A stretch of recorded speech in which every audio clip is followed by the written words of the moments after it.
I write about birds. Okay.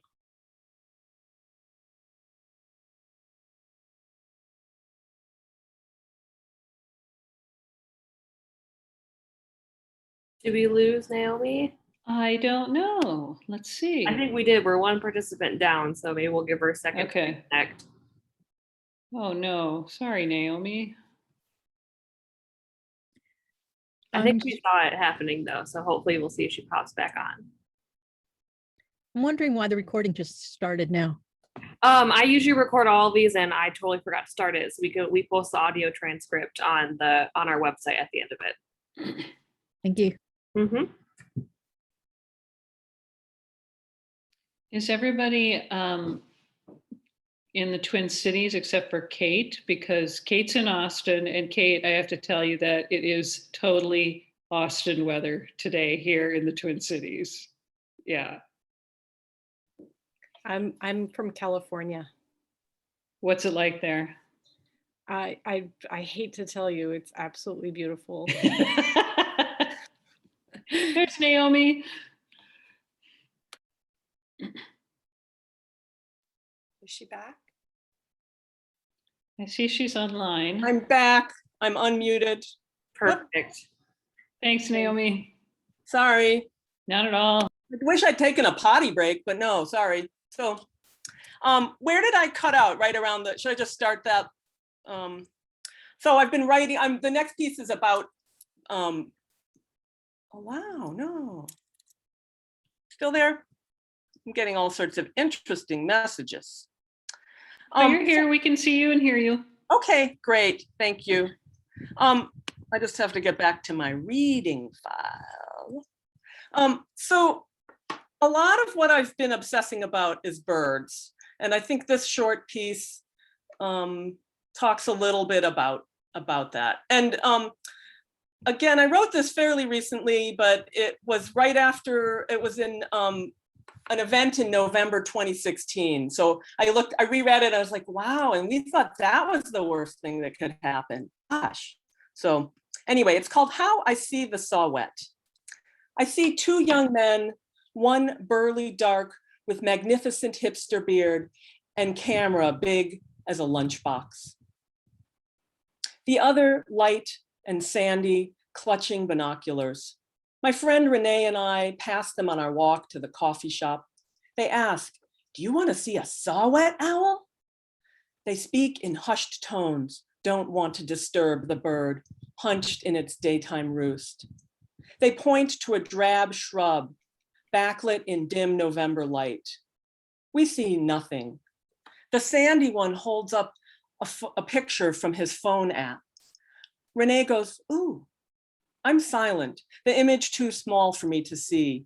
The young men whisper and point toward the roosting owl, an owl weighing less than the young man's camera lens. To find it, these young men followed the sound trail of other birds chasing this creature. They found it hiding in the shelter of twigs. The men twitter like nestlings. They tell us saw-whet owls are small, common but uncommonly seen. So small they are mobbed by songbirds. So small half of a mouse is a meal. So small they are eaten by other owls. A saw-whet is smaller than some Starbucks coffee drinks and not unlike in color. Soft mocha brown and creamy white streaks topped by two staring amber eyes. I don't see the owl. I see gray November sky, the color of fall draining away. Sky which feels like weight pressing down because it is days after the 2016 election. Most everybody I know is fluttering with shocked dismay. So yes, please, we want to see this owl alive in the face of things.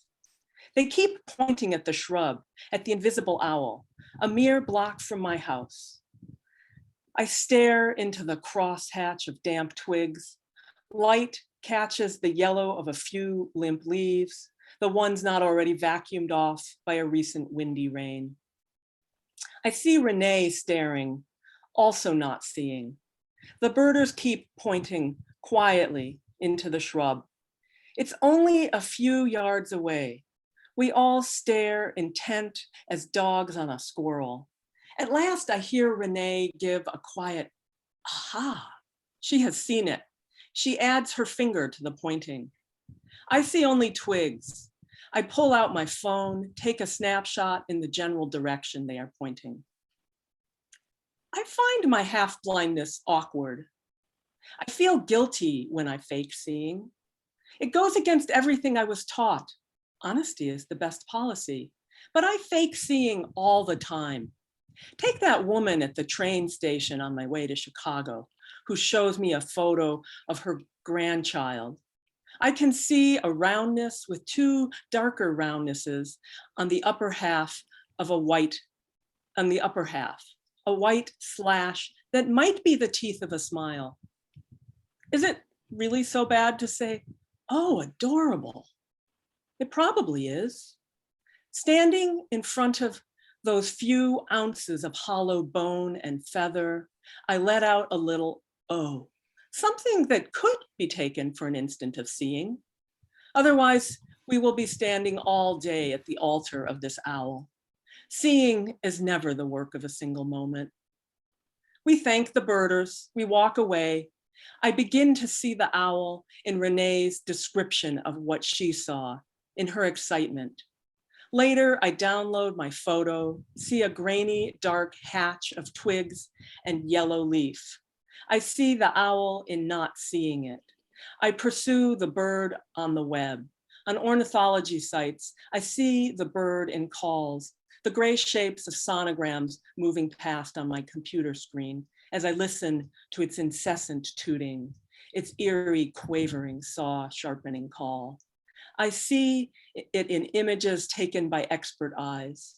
In videos, a squat bird half obscured by twigs, the soundtrack a rustle of stiff breeze, the owlet clenched still while twigs around it bob in an alpine wind.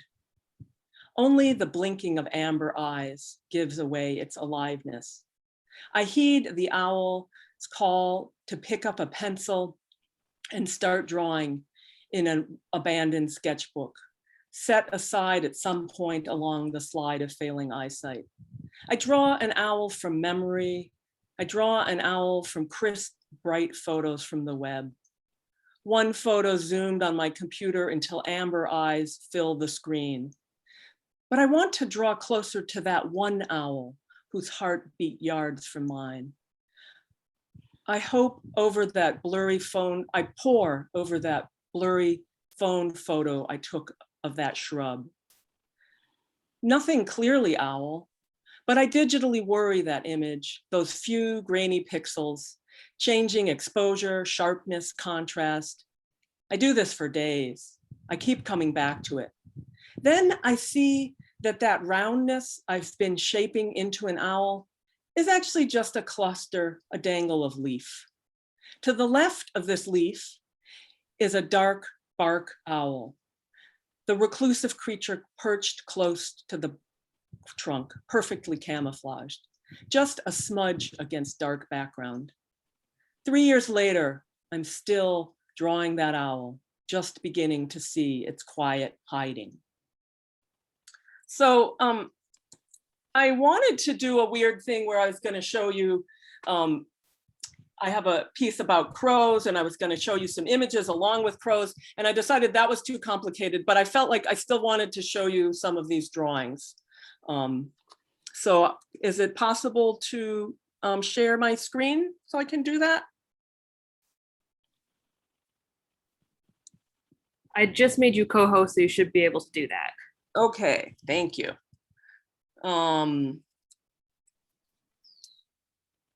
Let's see. Now I should come back to, let's see. Sing a little music while I hunt on my desktop. La la la. Luckily, I'm not going to do any singing for you because that might be trauma inducing. Where is Keynote? There we go.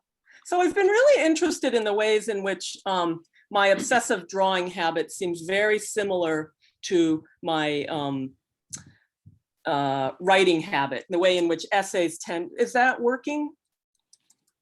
Yes. Yay. Great. Yay! So I feel like drawing things again and again is the same way I write essays, which is I write about the same things again and again and again and circle around things until maybe 1 year, 20 years later, I sort of understand it.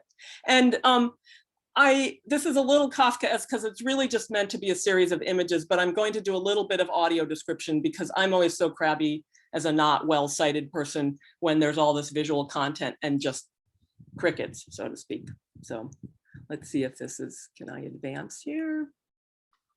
So this first image and all of these are gray and black and a little bit of white. They're all pencil, graphite on paper. And a lot of them came from birds I was able to take photos of when I was playing hooky at the Northwoods Writing Conference a few years ago, back when we could have actual face-to-face contact. So this first one is just a big round mass of goose. I love geese because they're so big, they're easy for a blind person to photograph. And then they have these wonderful contrasts of dark and light, and then they make these really interesting shapes. So this is just one big fat bird. This next one is kind of a side view, also from Lake Bemidji a few years ago. Its neck is kind of cocked. If I was an art therapist, I'd be really freaked out that I hadn't drawn the feet because apparently that means some like really scary trauma thing, but it's really just they were too complicated, so I left them out. This next one is also from Lake Bemidji, and it's making this kind of interesting S shape with its neck, and it's kind of half thrown its wing feathers out. So there's this kind of interesting, it looks sort of like a hand to me, and it's advancing along a beach. This next one is, I never really finished, but it's a adult goose with a couple goslings. And the adult goose that's black neck is very alert, and it's all against this sort of hazy, sunny, I think their feet are kind of in the water, and it looks very bright and hot. This is two geese kind of walking away from the viewer. The strongest notes to me are their necks, one very straight, one kind of an S curve, and their big dark feet. This one is raising its wings. It's basically just the dark wings, the dark head, and the big strange shape of it rising halfway out of the water. This is just a goose in flight from a very magnified photo. I think this goose was actually in Chicago last time I was down there. I grew up there, so this is my home goose. Very rough drawing, just a silhouette. This was a goose. I spent a lot of the pandemic walking down to the river. And this is kind of more black and white than some of the other ones. There's some horizontal streaks, which are just that mucky, stinky Mississippi River mud. This is three geese in flight. Also those Chicago geese. More geese in flight, getting smaller. There's about 5 of them in this one. And the last is just a blow up of one of those very sketchy geese. So I'm going to exit this, and I think I can stop sharing my screen somehow. Did that work? You're good. Amazing. I can go to bed now. Okay, so I'm going to read. My work here is done. I'm going to read one more piece, and this has nothing to do with birds. It's about my mother. It came actually from an online class I took. If you ever need to write something about your mother, read the Jamaica Kincaid piece, Girl, and an amazing flood of instructions may come back to you. And after I had this conversation with Mary Jo before about like, well, this poem mentions like some body parts, and sorry about my phone, I'll throw that out the window. I don't know how to actually mute my landline. Let's see. Walgreens, I think I'm gonna block Walgreens. Thank you, sorry. Go away, Walgreens, I hate you. Sorry. So anyway, If anybody, it contains, even though it's about childhood, it contains a slight amount of adult content. So Mother Tongue, it's called. And let's see, I have to get down to that. Oh, and I should say, since I think my brother might be in the audience, I got his permission to include him in this piece, just so you know that I followed the ethics of Okay. So it's called Mother Tongue. Don't bite your brother. I don't care if he started it. People who leave teeth marks will not be considered victims, not in this house. Don't ever kick your brother between the legs again. Say you're sorry. I mean it. Have you made your bed? If you spill something on the hardwood floor, you must wipe it up with the grain. Turn things right side out before you put them in the laundry hamper. Have you set the table? Did you put the forks on the napkins? Did you fold the napkins in 3? Don't put the milk carton on the table. The carton has germs on the bottom. Wash your hands. Yes, you have to go to Hebrew school, even though the room smells like grape juice and Tam Tam crackers, and you can't see your teacher's eyes for the wrinkles on his face. What did you call him? How do you spell that? That's right, and in Yiddish no less. But you still have to go to Hebrew school. And don't use that word at school. It doesn't matter that I say it at home when I stub my toe on a kitchen chair. No, Jesus H. Christ is not a swear word, but you still should not say it at school. Have you written to your grandmother? It doesn't matter if you don't like your present, you still have to write. Have you cleared the table? Never say shut up. Because it's rude. No, not even to your brother. Don't eat that, it's been on the floor. It's got germs on it. Put that clothes in the laundry. It's been on the floor, but turn it right side out first. Wash your hands. Dust the high things before the low things. Dust before you vacuum. Wipe with the grain. Say, may I please take your plate? That's not how we sit at the table. Don't burp at the table. That's not what we do in this house. I don't care if your father does it. Don't stand there with the door open. Don't track mud in the house. Get 2 wet paper towels and wipe up the mud you just tracked in the house. Wipe with the grain. Don't stand there with the refrigerator door open. The milk will spoil. The dog's been sick again. If you don't wipe it up, clean it up, your father will have to. Did you lock the back door? If another stranger tries to take your pants down in the back hall, offer him a blowjob and then bite down hard on what he pulls out of his pants. What's a blowjob? Look it up in the dictionary. Better yet, just kick him where you should never ever kick your brother. No, you don't have to say you're sorry. Thank you so much. I think I'll. Naomi, that was fantastic. Thank you so much. It makes me so happy to see you, and you better get on that Walgreens call. You just never know. You never know. Maybe I won the lottery. Yeah, Wait, totally. I'm already vaccinated. All right, I'm going to mute myself now. Bye. Okay. I would like to invite and encourage people to stay after Cate's reading and ask questions. One of the best parts about these readings is having the conversation afterward with the writers and the authors. And we've had some just really great conversations. So throw me some questions through chat, or when we get to that point, you can raise your hand this way. I think there's a way you can do it on Zoom too. But onward. Cate, are you there? My darling Cate? Hi, yes. Hi. Let me do a little intro for you. Okay.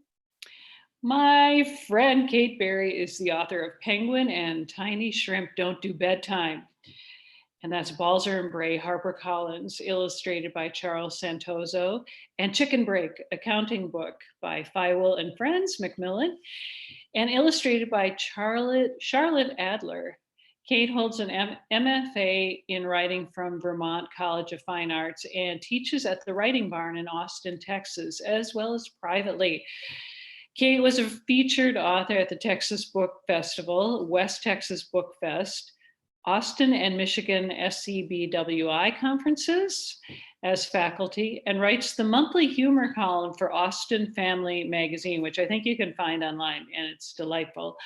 She speaks at schools, libraries, bookstores, and conferences year round. Visit Cate Berry, C with a C, all one word, to learn more. Cate, thanks for being here. Take it away. Thank you. Oh, I should have cut that bio. That was quite a mouthful. Quite all right. We cut and paste those things. Hi, everyone. Just wanted to say thank you again. What a wonderful way to come out of quarantine, do a reading all the way in Minneapolis, here in hot Austin. Just wanted to say thank you to this wonderful, how do you say it again? Banfolak? Yeah, okay, cool.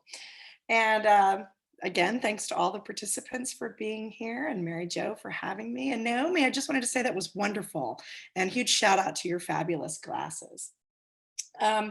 So I was going to read an essay that I'd written a long time ago, and then I as Mary Jo mentioned, I write this humor column for the Austin Family Magazine, and I'm actually turning a lot of these columns into a book. So I thought, what the heck? I'm just going to read a lot of these columns, and we'll have a lot of fun. Hopefully they'll give you a smile, if nothing else. So you can ask Mary Jo. I can talk to a tree stump. I'm just very, very chatty. But usually when I do readings, I like to just read, and then we'll talk afterwards. So here we go. All right, this is called First Mother's Day. People should know, the therapist said, parenting is not gratifying. I released an awkward, ha! Did he just say that out loud? New mothers really shouldn't hear this, or any mother, rookie or veteran. The proclamation was irresponsible and thrilling, and rude and thrilling. I'd imagined my first Mother's Day. We'd wake, my husband would take the babe and bring me breakfast in bed on a tray with a single rose. He'd know without asking that I'd like French toast and berries. It would be delivered with a card he'd bought the moment our son was born, thinking ahead. We'd snuggle together, drunk on serotonin and our son's sweet-smelling scalp. I'd breastfeed and bond, now in the club. After 5 years of trying, our son had finally arrived, beautiful and large and loud. He screamed for the first 5 months of his life, and I found this particularly not gratifying.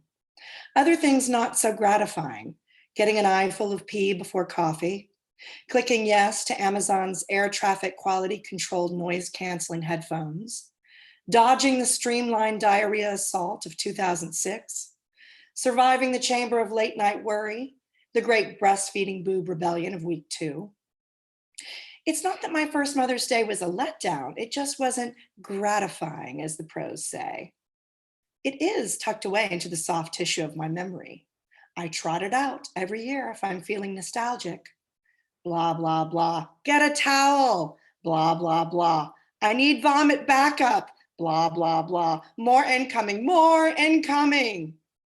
Seeing my husband in the nursery door frame holding red wine at 7:28 a.m., that I remember. Also the plate of 2 shriveled turkey sausages, all for me. That's a Mother's Day memory I'll cherish. As I move from rookie to veteran mom this 14th year, I find many things still not gratifying, but the good news is age mellows you, and with it, the gratifying luxury of memory loss.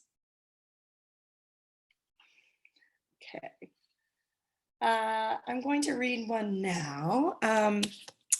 Moving on into when my kids were younger. This is called To the Peace Rock.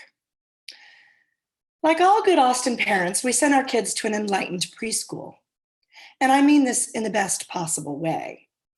The kids called the teachers by first names. They celebrated birthday fruit instead of cupcakes. And conflicts were discussed in lieu of discipline. On Parents' Night, they paraded us to the Peace Rock, honorably displayed on the playground.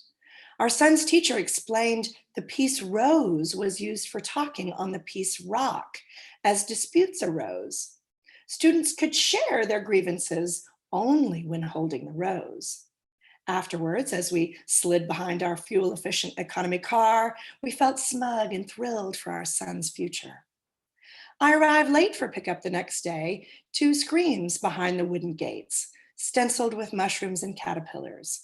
I hurdled the fence, imagining a mountain lion dismembering my defenseless child. There stood my son atop the peace rock, beating his friend senseless with the peace rose.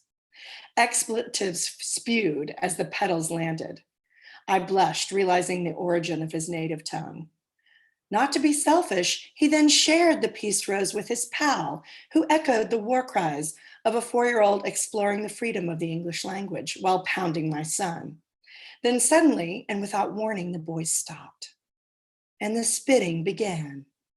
I thought to myself, peace cannot be forced. And after what felt like an eternity as I hid behind an eco-friendly shrub, the boys grew weary.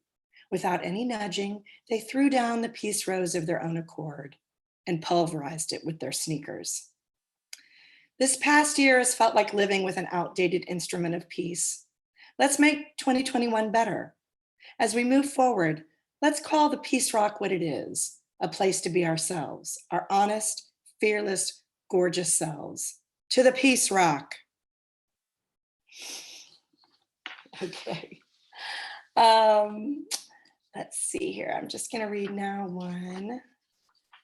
I'm going to switch over into teen world. My kids are now 13 and 14, 13 months apart. Not our best work, but here we are. And this is about my daughter. My daughter's 13 and my son is now 14. It's called Art and Feet. My friend Jenny used to say the minute she walked into a museum, her feet would hurt. I thought this was hilarious until we walked into the Houston Museum of Fine Arts Impressionists exhibit. My feet hurt, my daughter said. I exhaled. I'd read The Conscious Parent and thrown it against the wall as one does. I'd also mastered the fine art of shutting up when you'd rather scream. We pressed on another 4 feet. My daughter collapsed on a bench, apparently parched. Flashing our tickets, I grabbed an audio gizmo that detailed the paintings by talking right into your ear. Technology, I beamed. She declined, resembling a baby sloth born into captivity. I gasped at a Mary Cassatt painting, a mother and daughter. The ease of the brushstrokes, the comfort. I could feel the warm water, the mother's touch. An audible groan penetrated my back. It was not unfamiliar. My mother had loved poetry, and I'd shot eye bullets into her when she'd read Emily Dickinson aloud. Years later, I fell in love with poetry. I remember thinking, why didn't anyone tell me about this? How much longer? My daughter asked, pulling apart a split end beneath Claude Monet's famous Valley of the Creuse, 1889. From across the room, a vermilion painting pulled me through the crowd. Lemons Against a Fleur-de-Lis, 1943 by Henry Matisse. I felt tears prickle.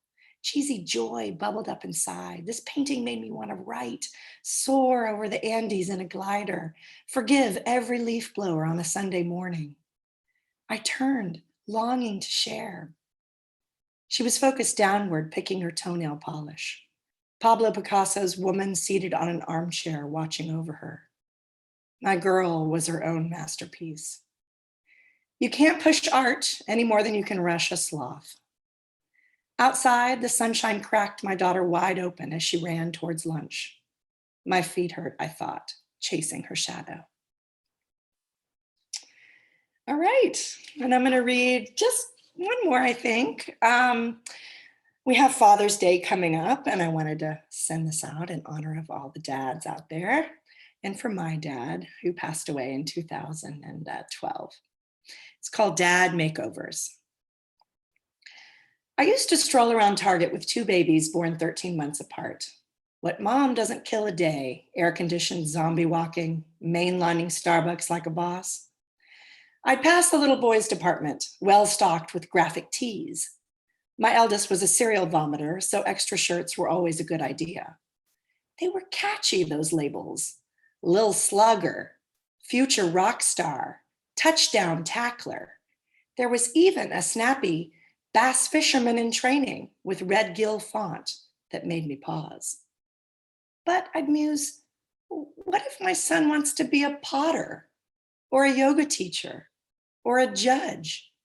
Where was the Lil Landscaper graphic tee? Working for NASA, my dad was often labeled. And yes, he legit wore a pocket protector and black plastic glasses. With his government job, he was a port of security, and yet he traded stocks like a Vegas shark after retiring. As a boy, my husband actually did contemplate becoming a potter after a field trip to Vermont, and he's an actual rock star. Well, to me and many acoustic guitar fanboys. And my son wouldn't budge from his car seat on his first day of soccer, no matter how many bend it like baby tees we smacked on him at birth. I guess what I'm thinking is we need a dad makeover tee for all the dads in training. Out with the one-sided sports mottos, in with crying like Ted Lasso. Let's shelve Lil Slugger and roll out Lil Multi-Careerist. Don't get me wrong, I love a great game. Let's widen the outfield for our future dads. Let's print Lil Revisionist on a few newborn onesies and see what happens. Thank you. Thank you, Cate. Thank you. That's so fun to just hear from you both. I'm putting y'all on big view. Who's got questions for Cate and or Naomi?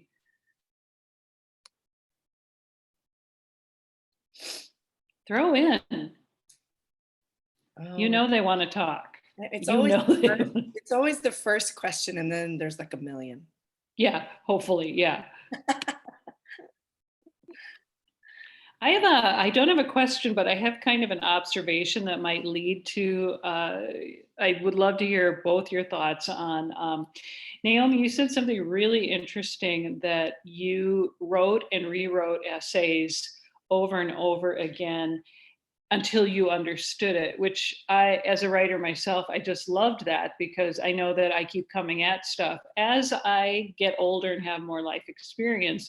And Cate, you read these essays, which for Austin Parent, I'm guessing is a limited word count, obviously, and how each of you shape those essays and come at those, and if they reappear or the themes reappear in your work down the line. Either of you. Go ahead, Naomi. Okay. Please. So I think actually, Mary Jo, you're kind of giving me too much credit because, and I mean, I do sometimes write an essay and come to understand something better, but it seems like when I look in my bone pile in my computer, I've been writing the same, I keep trying to write about the same thing again and again and again. And like that, you know, once a year when something happens and I feel like, oh, that says it. It's like, oh, actually, I tried to write that 27 times. And then finally I got this 500-word piece. So I think it's a very glacial process in my, and then in my brain, what's left of it. Yeah, so. It's kind of like marriage, right? You just have the same fight over and over. Over and over. Yeah, I mean, I absolutely think that, you know, you write, especially with short things, it's a luxury. You can kind of see the boundary. I do this with picture books too, and probably you can do this with poems.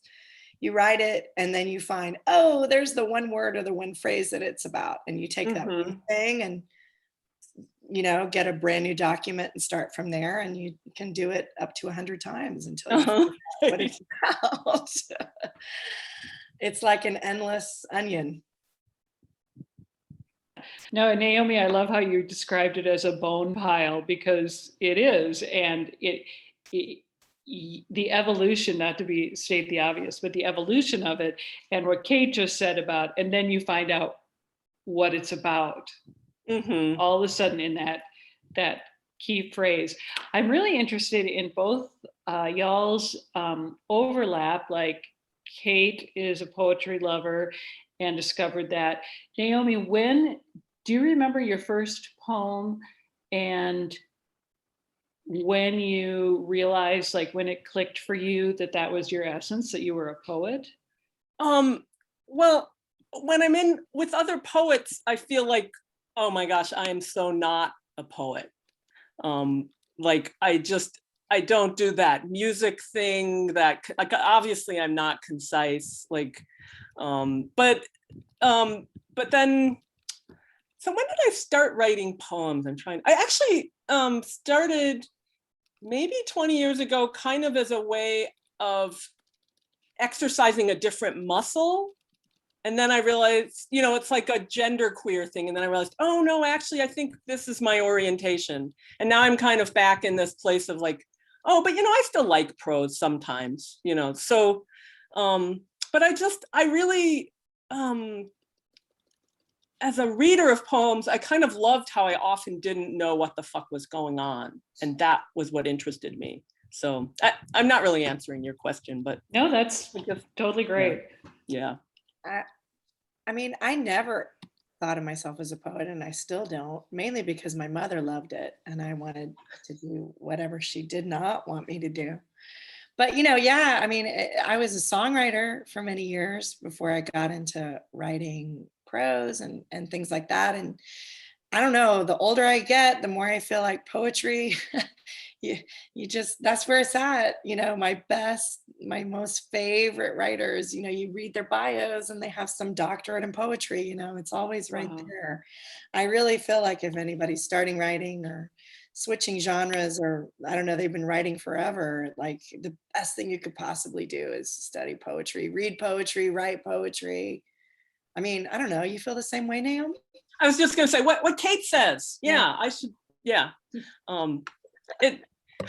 Thanks. Jeremy has a question. Hi, Jeremy. You're on the air. You're on mute. Mute. Uh-oh, you're muted. Audio unmute. Okay. Can you There hear you me? go. There you Okay. Hi, Naomi. Hi, Ray. It's good to see you, Naomi. Naomi, I have a very important question for you. How big are your geese? How big? Oh, you would be so. Jeremy is a painter. I'm just going to out her on this. And she does enormous things that wouldn't fit in my little Minnesota house. And so I'm embarrassed to say they tend to be like 7 by 10. But that's why I have to do so many of them, because then you can fill a wall with them. It's like wallpaper. Jeremy, I didn't catch that. I thought you said, how big are your teeth? And Naomi said 7 by 10. And I was like, anyone fast? I still have them all. I'm pretty impressed with that. Who else would like to weigh in? Throw in anybody. Questions? Discussion points? Can I ask a question to Naomi? Of course. I think it's so cool. I loved your drawings, and I love talking to other artists about how they flip from different mediums, I was really fascinated by Jack Lemmon and how he would be on the set and he to relieve stress, he would, play the piano.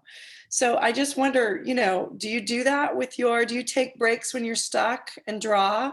Or do you sing? Like, what do you switch it out? Does that help you when you get stuck, or do you do it other ways?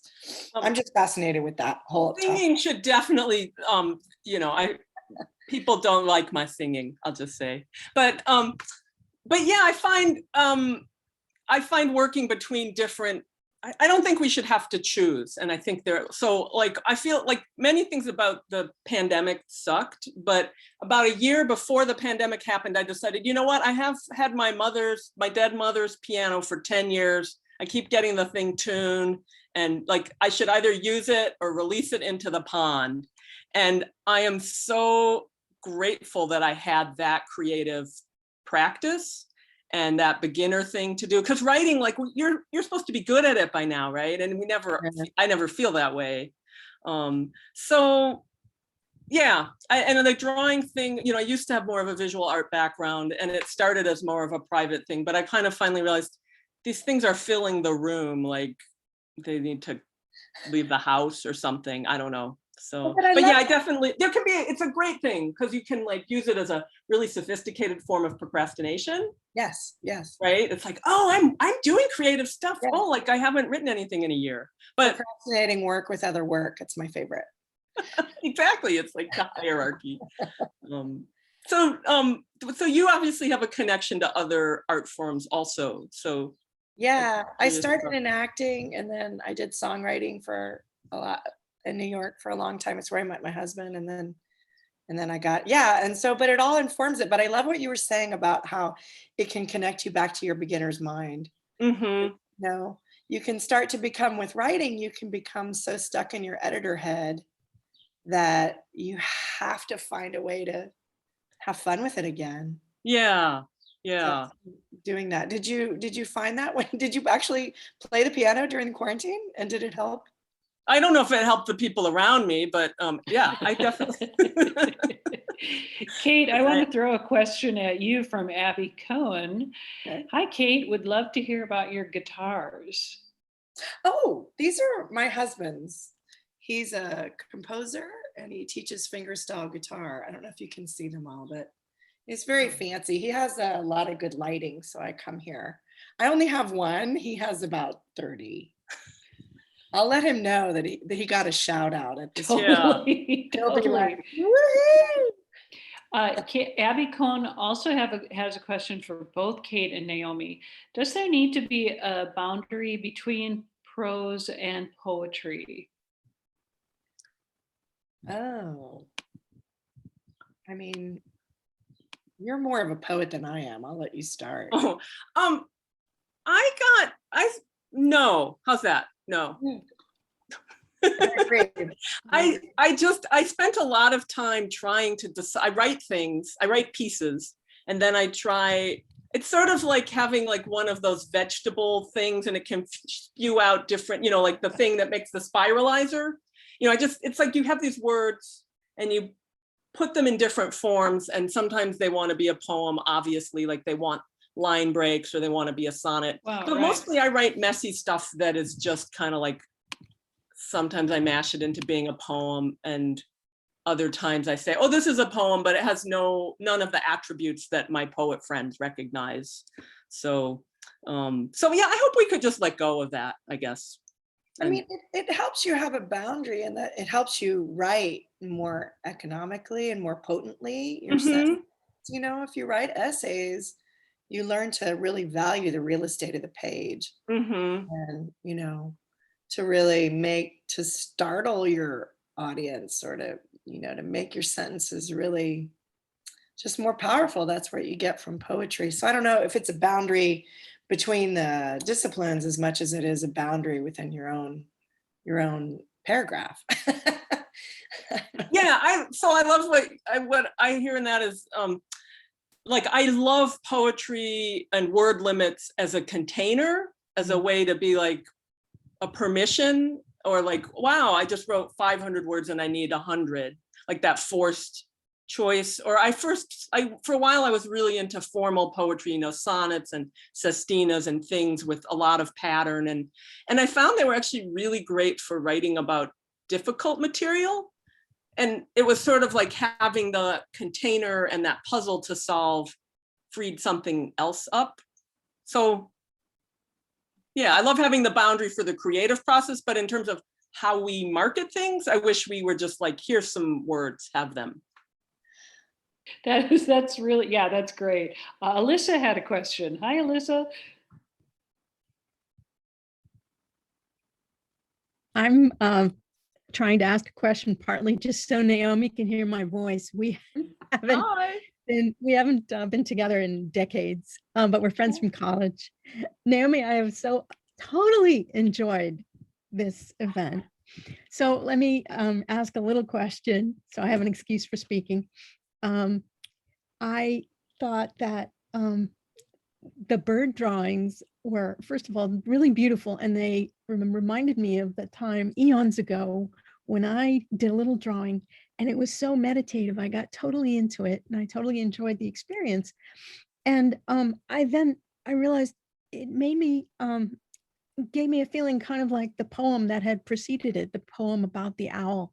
And then I remembered you said something about trying to see the owl, and that in a way you've been trying for 3 years. And I was just thinking, yeah, doing those bird drawings in various ways, that experience may seem similar to the writing of the poem about the owl, different ways of seeing. And you also said something about not being musical, but I thought your poems were musical because of the rhythm. And I wanted to ask a question. How do you know when you have a subject for a poem? I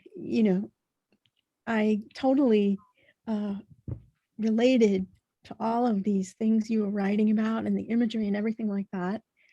I'm not a poet. And you're making me feel so, well, maybe I could write poems, because these are kinds of experiences and memories and thoughts that I have. But how do you know where to chop the, how do you know when you have something that can be a unit? A unit. A unit of experience. Yeah, it is kind of the unit of experience. So it's so great to see you. And I loved what you said about that drawing being meditative. You mentioned doing, and so first of all, everybody I think should draw birds if they're so moved, like nobody needs a degree to draw birds. And likewise, I don't think any of us need, there's poetry is a thing we can study forever. It's an incredibly deep well of, there's just thousands and thousands of amazing, heartbreaking, fabulous poems. That's actually something I do, is I read a poem that I like and I steal something from it. A lot of when I teach poetry, it's like bringing in a poem that either you like or that you don't understand, and trying to pick some aspect of it. Maybe it's, a haiku and it's short, or maybe it has a particular form, or maybe it keeps repeating a particular word. And so that's so often you'll be attracted to a poem because the subject in it is something that's meaningful to you in some way, right? So, yeah, I think we have a culture where imitation is like, but I think it's a fabulous way to learn and to write. And I don't know if that answered your question. Oh, that was great. Thanks. That was so great to see you. You too. Anyone else would love to hear from anyone? You can always just start from where your emotion is too. Oh, feelings. Feeling.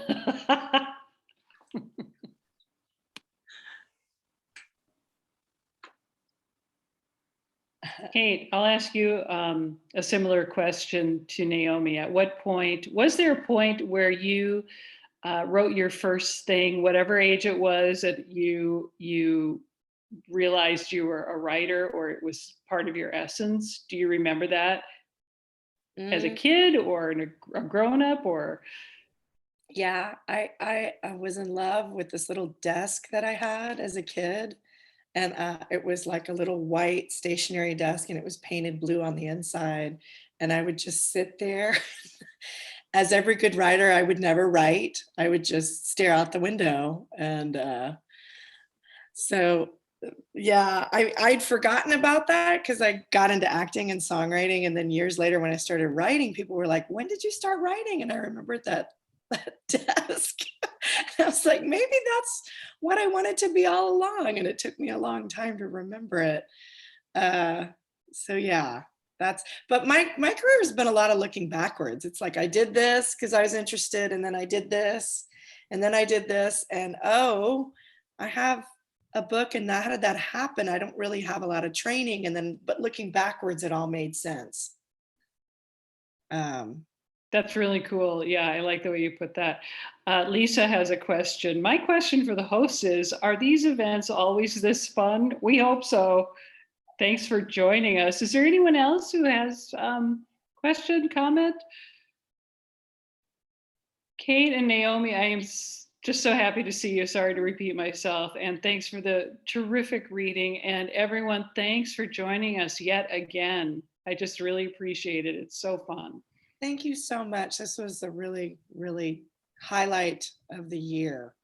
Thank you all for coming. I really appreciate it. It was wonderful to hear from you and great to have someone tune in from outside of Minneapolis. It was fantastic. Bye. Thank you. All right. Bye, everyone. Good night. Thanks. Bye. Bye, thank you. Bye.